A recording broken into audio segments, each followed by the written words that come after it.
Hi authors, my name is Jennifer Carr and I'm here to help you build more realistic characters with psychology. As both a marriage and family counselor and a former high school AP psychology teacher, I have the insider information that could help you write better stories and more relatable characters. In this video, I want to take a minute to talk about something that matters more to me as a reader that has helped me become a better writer. Because of my background and career in psychology, I tend to approach everything from a psychological perspective.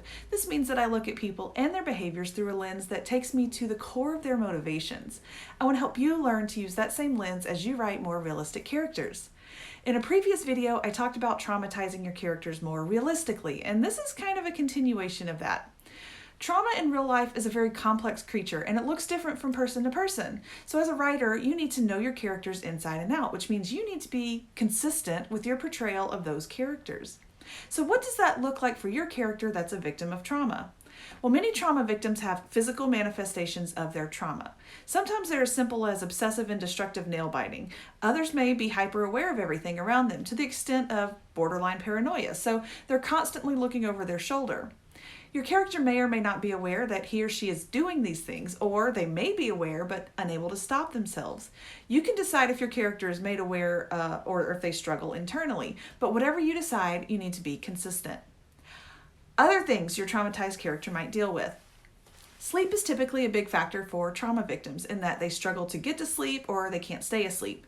Insomnia is typically a big factor when it comes to trauma. Panic attacks that come on suddenly and they feel like a more life-threatening condition. They may feel like they're having a heart attack as their breathing becomes irregular and a tightness in their chest forms, causing pain or discomfort.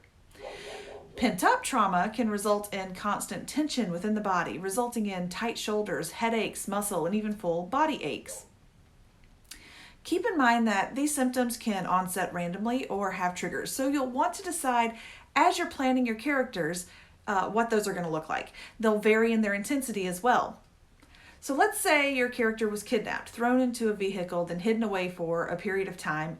So if you put them in a dark enclosed space, or maybe they hear a car door slam, there's a logical chance he or she will have a triggered trauma response. It's also possible that just sitting alone on a couch in the quiet could allow their subconscious to attempt to process a memory leading to a response.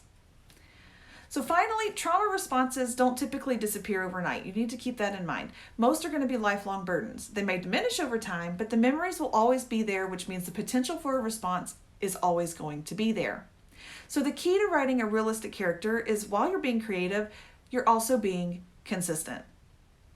I hope this is helpful in some way, at least to get you started down the path of writing traumatized characters a little more accurately, just in order to keep the focus on your story and hold your reader's attention.